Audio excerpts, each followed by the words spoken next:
Assim como a Lua, os satélites artificiais também giram em torno da Terra. Eles são essenciais hoje em dia, sobretudo para os meios de comunicação, como o celular, a televisão e as telecomunicações em geral. Para estarem em órbita, os satélites são lançados por foguetes com uma velocidade adequada. Ao atingir a altura ideal, o foguete libera o satélite e é dado um pequeno empurrão, uma velocidade tangencial, para que ele comece a se mover em torno da Terra. O processo é idêntico ao disparo de uma bala perto da superfície da Terra. Se a velocidade horizontal for adequada, a bala pode ir tão longe que termina acompanhando a própria curvatura da Terra e nunca chega ao solo. Em outras palavras, entra em órbita. Agora vamos conhecer mais sobre outro personagem que mexe com a vida na Terra. Há muito tempo, os cometas eram uma aparição que provocava medo. Eram associados a tragédias e avisos divinos. Em 1301, o cometa Halley assustou a Europa, surgindo perto da virada do século. Para muitos, significava o prenúncio do fim dos tempos. O pintor italiano Giotto, que viu a passagem do Halley, em seu quadro Adoração dos Reis Magos, representa a estrela de Belém como um cometa. E assim os cometas vêm ocupando o imaginário das pessoas. Mas vocês sabem por que os cometas quase sempre voltam? A resposta está na lei da gravitação universal. A mesma força que move a Lua e os planetas e faz tudo cair sobre a Terra também cria o espetáculo dos cometas. A força gravitacional está por trás de tudo. Os cometas permanecem a maior parte da sua existência em um estado de congelamento profundo.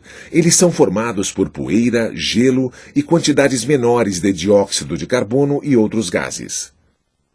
Recentemente, cientistas detectaram em um cometa a presença do aminoácido glicina, bloco fundamental das estruturas vivas. A vida pode ter chegado à Terra por meio deles.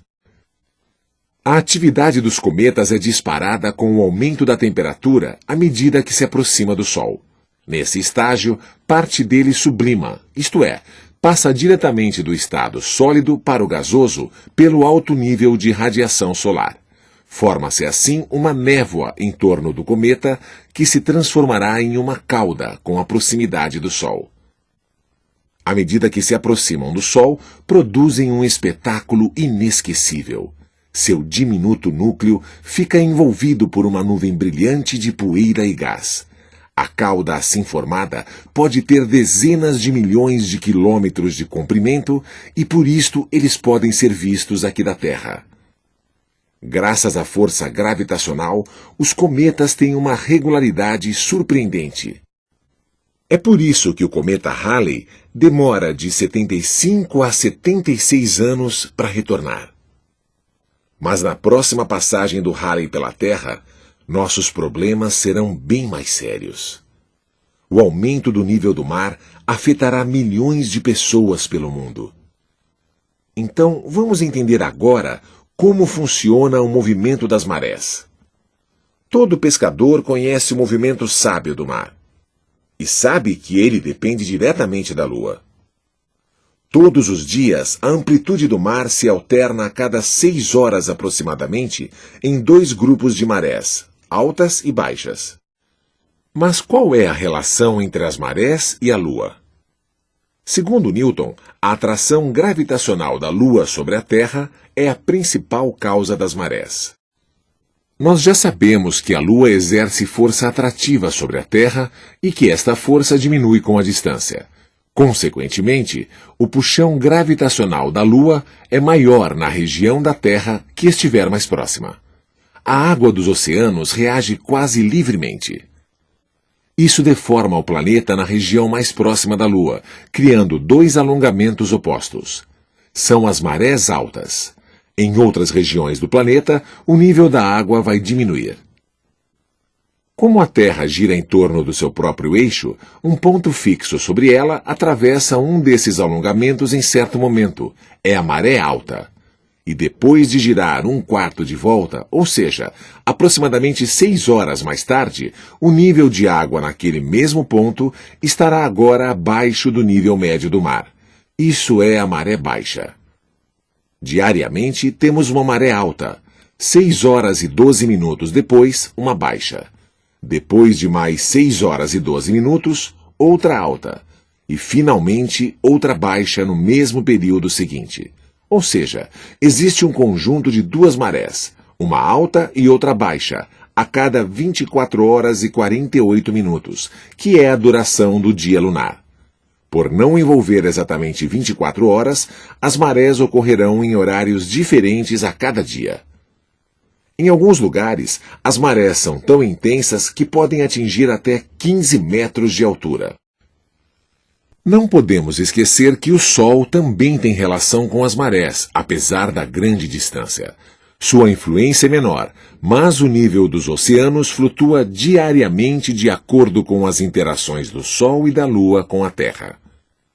Nós percebemos isso quando a Terra, o Sol e a Lua estão alinhados, como acontece durante as luas cheias.